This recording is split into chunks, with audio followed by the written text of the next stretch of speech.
میرے خیال میں تو ایسا کوئی پروگرام ویسے ہی نہیں آ رہا ابھی تک. مزید کی جو بات آپ نے کی ہے تو مزید کیا ہمیں تو شروع کرنا چاہیے، بلکہ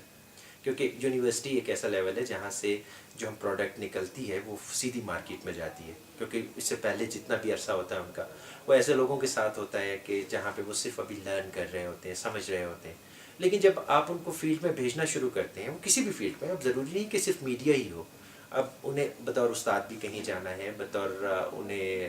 ایک جیسے ایم بی اے کیا تو انہوں نے مارکیٹنگ میں بھی جانا ہے، انہیں اور بہت سارے شعبے جو ہم پڑھا رہے ہوتے ہیں، لاء کرنا ہے. تو جتنے اسٹوڈنٹس ہیں ان کی تربیت کو وہاں پہ ہمیں ایک، بلکہ یہ تو میں کہنا چاہتا ہوں کہ ایک سبجیکٹ ایسا ہو کہ جو ہیومینیٹیرین گراؤنڈس ہیں ان پہ ہم اپنے اس سبجیکٹ کو کیسے لے کے جا سکتے ہیں، تو یہ پڑھایا جانا چاہیے. اور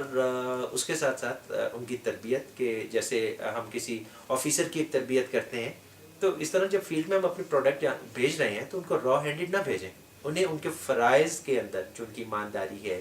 یا جو ان کو یہ پیس ہے یا ٹالرنس ہے، اس کے ساتھ تیار کر کے بھیجنا بہت ضروری ہے، تاکہ وہ جائیں جب بھی تو ان کے کسی بھی عمل سے، کسی بھی لفظ سے وہ چیز سامنے نہ آئے لوگوں کے، کہ جس سے ایک منافرت پھیلے، ایک ڈسکریمنیشن پھیلے، پیس کے جو ہے وہ ڈسٹارٹ ہو. تو ان کی اس لحاظ سے تربیت بہت ضروری ہے، اور بلکہ اس کو ایک باقاعدہ سبجیکٹ کے طور پہ پڑھانا چاہیے، جیسے پیس بلڈنگ کا ایک سبجیکٹ ہو جو ان کو پڑھایا جانا چاہیے. It was very good and really I enjoyed that. اور اس کے اندر جتنی یہاں پہ فیسیلیٹیٹ کرنے کے لیے جو لوگ آئے تھے، فیسیلیٹیٹرس بھی اور جو ہمارے ٹرینرس تھے، انہوں نے ہمیں ایک بہت اچھے ماحول میں، ایک ایسا ماحول جس کے اندر ہم انفارمل ماحول جسے کہتے ہیں، کہ جہاں پہ آ کے آپ کو کوئی چیز ٹھونسی نہیں جاتی. آپ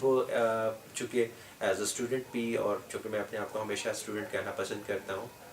تو ایز اے اسٹوڈنٹ بھی اور ایز اے سینئر پرسن بھی، سینئر فیکلٹی ممبر بھی، تو میں دونوں طریقوں سے میں نے اس چیز کو انجوائے کیا اور میں نے فلی پارٹیسپیٹ کیا. جو ٹرینرس تھے انہوں نے کسی چیز کو ٹھونسنے کی کوشش نہیں کی، جو سب سے اچھی بات تھی، جو عام طور پہ ہمارے تعلیمی اداروں میں جس طرح کی تعلیم دی جاتی ہے، ایک بہت دوستانہ فرینڈلی ماحول،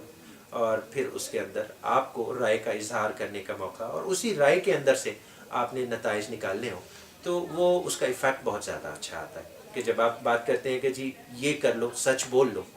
تو سچ بولنے سے یہ ہوتا ہے کہ آپ اس کو ایک ٹھوس رہے ہوتے ہیں، آپ کسی چیز کو اس کے اوپر، کسی اسٹوڈنٹ کے اوپر. لیکن جب آپ ایک عملی طور پہ یا ان سے اس کو ایک کوئی سٹوری سنا کے، ان کی اپنی رائے جان کے، اس کے ایفیکٹ بتا کے آخر میں آپ اس کو کنکلوڈ کریں اور وہ رزلٹ نکال لیں، تو میرے خیال میں وہ ایک تو سمجھ میں بھی آ جاتی ہے، آپ کے اندر بھی شامل ہو جاتی ہے، اور آپ اپنی پرسنالٹی میں بھی اس کو شامل کر لیتے ہیں. تو یہ ایک بڑا اچھا ایکسپیرینس تھا میرے لیے تو اس ورک شاپ کا، کہ یہاں پہ ہم نے بہت خوبصورت انوائرمنٹ میں اس چیز کو گین کیا. اور یقیناً ہم اب اس کا جو فردر ہماری اس میں اثر آئے گا کہ جب ہم اپنی ٹیچنگ کرتے ہیں، یا میں جیسے ریڈیو پہ ہوتا ہوں تو ہم اپنے ریڈیو پروگرامز کے اندر بھی ان چیزوں کو، جیسے پیس بلڈنگ ہے، ٹالرنس ہے، اور ان تمام چیزوں کو شامل کر سکتے ہیں، اور اس سے ہم ایک میس کو مطلب کیا کہہ سکتے ہیں، ٹارگٹ کر سکتے ہیں، ان میں وہ چیزیں پھیلا سکتے ہیں. ہم یہ ہیومن رائٹس کسی کو نہیں پتہ،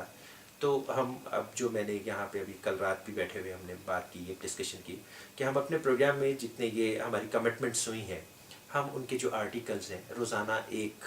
جو ہے اپنی نشریات میں شامل کر کے، اور اس کے اوپر ایک کوئی 15 سے 20 منٹ کا پروگرام ضرور کریں گے، تاکہ ہمارے جتنے بھی لسنرز ہیں وہ اس چیز سے استفادہ کر سکیں کہ یہ کیا ہیں اور ہمیں اس کے اوپر کیسے عمل کرنا ہے.